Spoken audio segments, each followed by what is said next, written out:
السلام عليكم ورحمة الله وبركاته. kabajamtoota fi jaalatamtoota ilmaan Oromoo ashama harka fuunee jirtu akkamiin nagaa keessanii bakkuma jirtanitti nagaa rabbii isin naaf dhaqqabu isiniin jedha inshallah.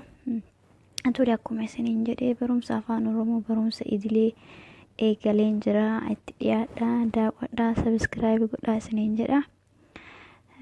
Sagantaan barumsa keenya yookaan mata dureen barumsa keenya kanarraa qubee jedha. Seera barreeffama qubee afaan Oromoo. Qabiyyee: qubee dubbifamaa, qubee dachaa, qubee dubbachiistuu.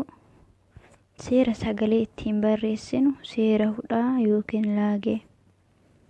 Viidiyoo har'a isinii qopheesse keessatti qubee dubbifamaa, qubee dubbachiistuu, qubee dachaa kan ilaalu ta'a inshallah. Qubeen mallattoo sagaleewwaniiti. Sagalee bakka bu'a. Kana jechuun sagalee keenya osoo hin baasin qubeen bakka buusuu yookaan himuu dandeenya.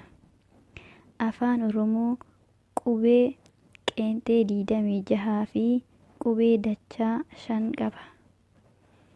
Qubee qeenxee 26 isaanis A, B, C, D, E, F, G, H, I, J, K, L, M, N, O, P, Q, R, S, T, U, V, W, X, Y fi Z. Afaan Oromoo qubee dubbachiistuu 5 qaba. Isaanis A, E, I, O. Qubeen dubbifamaan bakka lamatti qoodama. Isaanis qubee dubbifamaa qeenxee fi qubee dubbifamaa dachaati. Qubee dubbifamaa qeenxeen 21.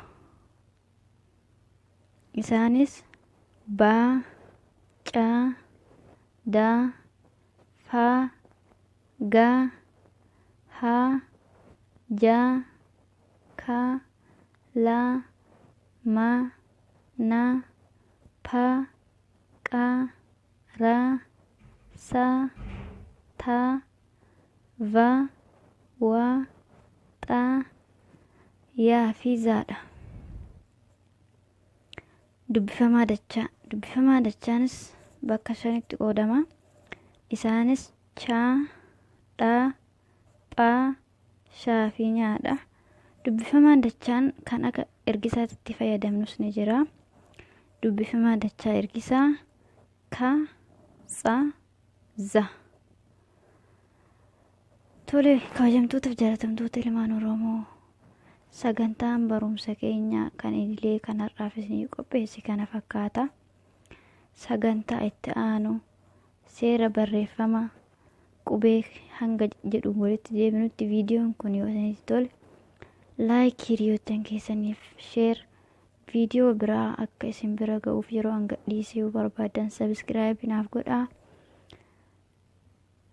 Anaafis haamilee ta'a waan ta'eef yaada yookaan gaafii yoo qabaattan koomentii naaf godhaa isiniin jedha.